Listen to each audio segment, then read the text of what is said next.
আসসালামু আলাইকুম, কেমন আছেন সবাই? রোকসানা ড্রিম কুকবুকে সবাইকে স্বাগতম জানাচ্ছি। অনেক দিন পর আবারও আপনাদের মাঝে হাজির হয়ে গেলাম নতুন একটা রেসিপি নিয়ে। একদম ঘরোয়া কিছু উপকরণ দিয়ে রেস্টুরেন্টের স্বাদে বিফ চাপ কিভাবে বানিয়ে নিতে পারবেন তারই রেসিপিটা শেয়ার করছি। আশা করছি ভিডিওটা আপনাদের কাছে ভালো লাগবে। প্রথমে আমি চাপের মধ্যে যে মশলাটা দেব সেটা রেডি করে নিচ্ছি। এজন্য আমি 4টা মাঝারি সাইজের শুকনো মরিচ প্রথমে হালকা করে টেলে নিচ্ছি। তার মধ্যে 1 চা চামচ আস্ত জিরা দিয়ে এটাও সুঘ্রাণ না আসা পর্যন্ত ভেজে নিব, তবে কোনোভাবেই পুড়িয়ে ফেলা যাবে না। জিরা শুকনো মরিচটাকে ভালো করে টেলে নিয়ে নামিয়ে নিচ্ছি। ঠান্ডা হয়ে গেলে একটা পাত্রে নিয়ে এর সঙ্গে আরও অ্যাড করে দিচ্ছি বড় এক টুকরা দারচিনি, তার সাথে নিয়েছি 4টা এলাচ, 2টা লবঙ্গ, 6টা গোলমরিচ, আগে থেকে যে ভেজে রেখেছিলাম শুকনা মরিচ জিরা সেটাও নিয়ে নিয়েছি। সেই সাথে নিয়েছি 1/2 চা চামচ শাহি জিরা, জয়ফল, জয়ত্রী সামান্য ছোট ছোট টুকরো নিয়েছি, আর নিয়েছি একটা বড় এলাচ, আর সেই সাথে নিয়েছি স্টার ইনিসের 4 ভাগের 1 ভাগ মতো জয়ফল জয়ত্রী সামান্য ছোট ছোট টুকরো নিয়েছি। জয়ফল জয়ত্রী বেশি হলে গলা জ্বলা একটা ভাব হবে, এ কারণে পরিমাণটা অবশ্যই ঠিক রাখতে হবে। সমস্ত উপকরণগুলিকে আমি পাউডার করে নিয়েছি। এবার কাবাবের জন্য একটা মশলা তৈরি করব, সেই জন্য একটা বাটিতে নিয়ে নিচ্ছি রেডি করে রাখা মশলাটা। তার মধ্যে দিয়ে দিচ্ছি 1 টেবিল চামচ পেঁয়াজ বাটা, দিয়ে দিচ্ছি 3 টেবিল চামচ মতো আদা রসুন বাটা একসঙ্গে, সেই সাথে 1 টেবিল চামচ ফেটিয়ে নেওয়া টক দই আর পেঁপের খোসা সহ বেটে নেওয়া 1 টেবিল চামচ দিয়ে দিচ্ছি। সেই সাথে নিয়েছি পরিমাণ মতো লবণ। পেঁপে আর টক দই অবশ্যই দিতে হবে, তা না হলে মাংসটা নরম হবে না। সবশেষে 1 চা চামচ লেবুর রস নিয়েছি। আর সমস্ত উপকরণগুলিকে একসাথে মিশিয়ে আমি একটা পেস্ট তৈরি করে রাখছি, আর এইটাই চাপের মশলা হিসেবে আমি ব্যবহার করব। আমি যে উপকরণগুলি ব্যবহার করেছি এর বাইরেও বেশ কিছু গরম মশলা ব্যবহার করা যায় এক্সট্রা ফ্লেভারের জন্যে, তবে বিশ্বাস রাখতে পারেন বাসায় যদি সে ধরনের মশলা নাও থাকে, আমি যে কমন মশলাগুলি ব্যবহার করেছি ওইটা ব্যবহার করেও আপনি অসম্ভব সুন্দর এবং সুস্বাদু বিফ চাপ বানিয়ে নিতে পারবেন। এখানে হাড় এবং চর্বি ছাড়া ফ্রেশ গরুর মাংস নিয়েছি 300 গ্রাম মতো, যা আমি ছোট ছোট পিস করে একটু পাতলা করে নিয়েছি। এই রেসিপি ফলো করে খাসির মাংস দিয়েও কিন্তু সেম রান্নাটা করে নেওয়া যাবে। পাটার মধ্যে দিয়ে পুতা দিয়ে মাংসটাকে থেতলে নিচ্ছি। আপনাদের কাছে যদি মিট হ্যামার থাকে তাহলে মিট হ্যামার দিয়েও থেতলে নিতে পারেন, আর এক্ষেত্রে আঁশগুলি যেন ছাড়া ছাড়া হয়ে যায় সেটা খেয়াল রাখতে হবে।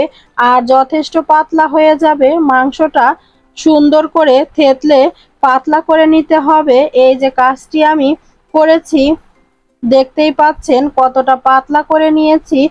সবগুলি মাংসের টুকরাকেই আমি একই প্রসেসে করে নিচ্ছি। লম্বাটে হয়ে গিয়েছে আর আঁশগুলিও একদম ছাড়া ছাড়া হয়ে গিয়েছে।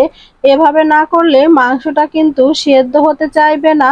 আগে যে মশলার পেস্টটা বানিয়ে রেখেছিলাম ওইটা এই মাংসের মধ্যে দিয়ে দিয়েছি, এবং সেই সাথে এক্সট্রা 1 চা চামচ মরিচের গুঁড়া দিয়েছি। এটা এই মাংসটার কালারটাকে একটু লালচে করবে, আর সেই সাথে যে ঝালটা হবে ওইটা কিন্তু আমি আমার স্বাদ মতো দিয়েছি। চাইলে মরিচের গুঁড়াটা আপনারা আপনাদের স্বাদ অনুযায়ী বাড়িয়ে কমিয়ে নিতে পারবেন। মশলাটাকে মাংসের সাথে খুব ভালো করে মিশিয়ে কম করে হলেও 3 থেকে 4 ঘন্টা ম্যারিনেট করে রাখতে হবে, কারণ আমি যে টক দই আর পেঁপে বাটা দিয়েছি ওইটাই মাংসটাকে নরম করবে আর সেদ্ধর জন্যে যথেষ্ট সময় এর দরকার। তবে সময় যদি বেশি থাকে 3-4 ঘন্টা বেশিও রেখে দিতে পারেন, আরও ভালো ফল পাওয়া যাবে। ম্যারিনেট করে সারা রাত ফ্রিজে রেখে দিলে একটা ছড়ানো পাত্রে আমি কিছুটা বুটের ডালের বেসন নিয়েছি, যার মধ্যে আগে থেকে ম্যারিনেট করে রাখা মাংসটাকে কোট করে নিচ্ছি। এখানে এক্সট্রা কোনো কিছু ব্যবহারের দরকার নেই, তবে চাইলে এখানে বাড়তি মশলাও কিছু ব্যবহার করা যায়। এই যে মাংসটাকে আমি খুব ভালোভাবে বেসনের মধ্যে কোট করে নিয়েছি, আর সবশেষে ঝেড়ে নিচ্ছি যাতে এর গায়ে এক্সট্রা যে পাউডারটা লেগে থাকে ওইটা যেন ঝরে যায়, কারণ ওগুলি দেয়া যাবে না, ভাজার সময় দ্রুত পুড়ে যাবে। এই যে দেখুন আমার একটা কোট করে নেওয়া হয়ে গিয়েছে। এভাবে করে আমি সবগুলি মাংস খুব ভালো করে বেসনের মধ্যে কোট করে নিচ্ছি, আর খুব দ্রুত এটা ভেজে নিব। এই জন্যে আমি একটা ছড়ানো পাত্রে কিছুটা তেল নিয়েছি, আর এটা আমি সরিষার তেল এবং সয়াবিন তেল মিশিয়ে নিয়ে করছি। আপনারা চাইলে পুরোটা সরিষার তেল দিয়েও করতে পারেন বা পুরোটা সয়াবিন তেল দিয়েও করতে পারেন, তবে চাপের ক্ষেত্রে দেখা যায় যদি সরিষার তেল দিয়ে করা হয় তাহলে টেস্টটা খুব ভালো আসে। আর অবশ্যই তেলটাকে খুব ভালো করে গরম করে তার মধ্যে দিতে হবে, তা না হলে কিন্তু মজা হবে না। আর পুরো রান্নাটাই করতে হবে মাঝারি আঁচে। উচ্চ তাপে ভেজে নিলে উপর থেকে তাড়াতাড়ি পুড়ে যাবে, আর ভেতরের মাংসটা সেদ্ধ হবে না, কাঁচা থাকবে। আর যদি কম আঁচে ভেজে নেওয়া হয় তাহলে ভেতর থেকে মশলা বেরিয়ে যাবে, মাংসটা রাবারি হয়ে যাবে। মাঝারি আঁচে ভেজে নিলে ভেতরটা খুব সফট থাকবে এবং সেই সাথে উপরটা হালকা ভাজা ভাজা হবে, খেতেও মজা হবে এবং দেখতেও সুন্দর হবে।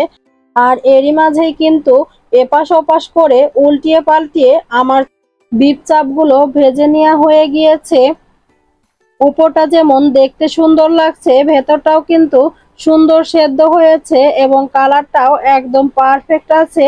আর দেখেই বুঝতে পারছেন আমি থেতো করার সময় কতটা পাতলা করেছিলাম, তা না হলে কিন্তু এত দ্রুত সেদ্ধ হতো না। এখন পরিবেশন করে আপনাদেরকে দেখিয়ে দিচ্ছি। আজকে আমি লুচির সঙ্গে পরিবেশন করে নিচ্ছি। আপনারা চাইলে নান, রুটি, পরোটা যে কোনোটার সাথেই আপনারা পরিবেশন করতে পারবেন। আশা করি রেসিপিটি ভালো লেগেছে আর সহজও লেগেছে।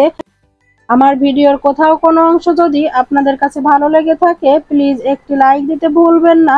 আর এ ধরনের সহজ রেসিপি আরও দেখতে চাইলে চ্যানেলটি সাবস্ক্রাইব করে নিতে পারেন। আর ফেসবুক পেজ থেকে দেখে থাকলে পেজটি ফলো করে পাশেই থাকবেন। সবাই অনেক বেশি ভালো থাকবেন। আল্লাহ হাফেজ।